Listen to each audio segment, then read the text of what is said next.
आमचे प्रतिनिधी सागर सुरवसे यांच्याकडून। सागर, आपण काही दृश्य यामध्ये पाहतोय, त्यामध्ये पोलिसांची देखील बाचाबाची करताना कार्यकर्ते दिसत आहेत, काय करतायत?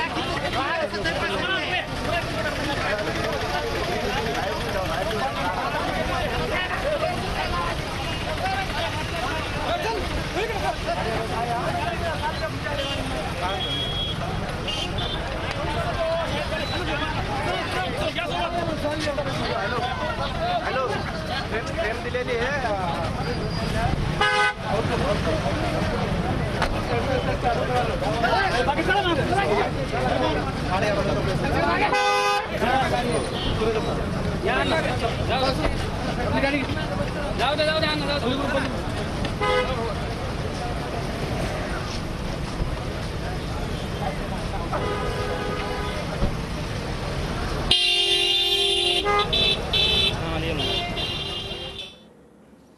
सागर, नेमकं काय घडलं तिथे? आपण पाहतो की निखिल, खरं तर त्या ठिकाणी सुरेश धस जे आहेत त्या ठिकाणी शिरसाळा गावामध्ये दाखल झालेले होते आणि या शिरसाळा गावात दाखल झाल्यानंतर समर्थकांनी जे आहेत, मुंडे समर्थकांनी या ठिकाणी घोषणाबाजी सुरू केली, सुरेश धसांच्या विरोधात घोषणाबाजी सुरू केली आणि काळे झेंडे दाखवण्याचा प्रयत्न केला। मात्र तत्पूर्वी पोलीस प्रशासन जे आहे त्या ठिकाणी सज्ज झालं आणि पोलिसांनी त्यातील काही युवकांना ताब्यात घेतलेलं होतं आणि ताब्यात घेतल्यानंतर त्या ठिकाणी या पोलिसांच्या गाडीतून पळून जाण्याचा प्रयत्न जो आहे तो युवक करत होता आणि त्यासाठीच या ठिकाणी झटापट जी आहे ती पोलिसांनी या युवकामध्ये देखील झालेली पाहायला मिळाली होती। तर त्या दरम्यान सुरेश धस यांची गाडी देखील समोरच्याच दिशेला थांबलेली होती। असं असताना या ठिकाणी पळून जाण्याचा प्रयत्न या युवकाकडून झालेला आणि पोलिसांनी या युवकामध्ये त्यामुळे कुठेतरी झटापटीचं चित्र पाहायला मिळालं।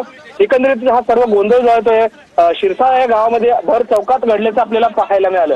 खरं तर आपण पाहतोय निखिला, सकाळपासूनच या ठिकाणी सुरेश धस हे परळीमध्ये आहेत, वेगवेगळ्या ठिकाणी भेटी देत आहेत। महादेव मुंडे ज्यांचा काही दिवसांपूर्वी खून झाला होता त्यांच्या घरी देखील त्यांनी भेट दिलेली होती आणि त्यानंतर ते गोपीनाथ गडावर आले। गोपीनाथ गडावर दर्शन घेऊन ते पुढे बीडच्या दिशेने रवाना होत असताना शिरसाळा या गावामध्ये त्या ठिकाणी सुरेश धस यांची गाडी जी आहे ती अडवण्याचा प्रयत्न काही कार्यकर्त्यांकडून झाला, काळे झेंडे दाखवण्याचा प्रयत्न झाला।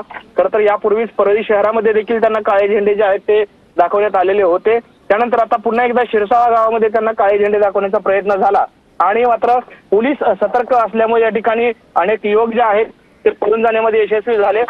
मात्र ज्या युवकाला ताब्यात घेतलं होतं तो देखील पोलिसांच्या गाडीतून पळून जाण्याचा प्रयत्न करत होता आणि या दरम्यानच पोलीस आणि त्या युवकामध्ये जे आहे ते झटापटी झाल्याचं चित्र आपल्याला पाहायला मिळते। आपण पाहतो खरं तर काही शिरसाळा गावामध्ये भर चौकात हा सर्व प्रकार जो आहे तो या ठिकाणी समोर घडलेला आपल्याला पाहायला मिळाला। दरम्यान या युवकाला जो आहे तो पोलिसांनी आता ताब्यात घेतलेला आहे आणि उर्वरित जे काही आरोपी आहेत किंवा जे झेंडे दाखवणारे निदर्शन करणारे युवक होते ते मात्र पळून जाण्यात यशस्वी झाल्याचं चित्र एकंदरीत पाहायला मिळतंय। सुरेश धस यांच्या निषेधार्थ हे सर्व युवक जे आहेत या ठिकाणी या रस्त्यावरती येऊन त्यांचा ताफा अडवण्याचा प्रयत्न केला, त्यांना काळे झेंडे देखील दाखवण्याचा प्रयत्न केला। त्या दरम्यानच हा सर्व प्रकार जो आहे तो केला गेला। खरं तर परळी शहरामध्ये देखील असाच प्रकार झाल्याचं चित्र आपल्याला पाहायला मिळालं होतं। त्यानंतर आता शिरसाळा या गावामध्ये देखील असाच प्रकार जो आहे तो पुन्हा एकदा समोर आलेला आपल्याला पाहायला मिळतोय। तेव्हा एकंदरीत सुरेश धस यांना आज परळी तालुक्यामध्ये 2 ठिकाणी निषेधाचा जो तो सामना करावा लागलेला आहे। काळे झेंडे त्यांना दाखवण्यात आल्याचं चित्र आपल्याला या ठिकाणी पाहायला मिळतंय। निखिला, नक्कीच धन्यवाद सागर एकूणच माहितीबद्दल। तर पोलीस आणि आंदोलकांमध्ये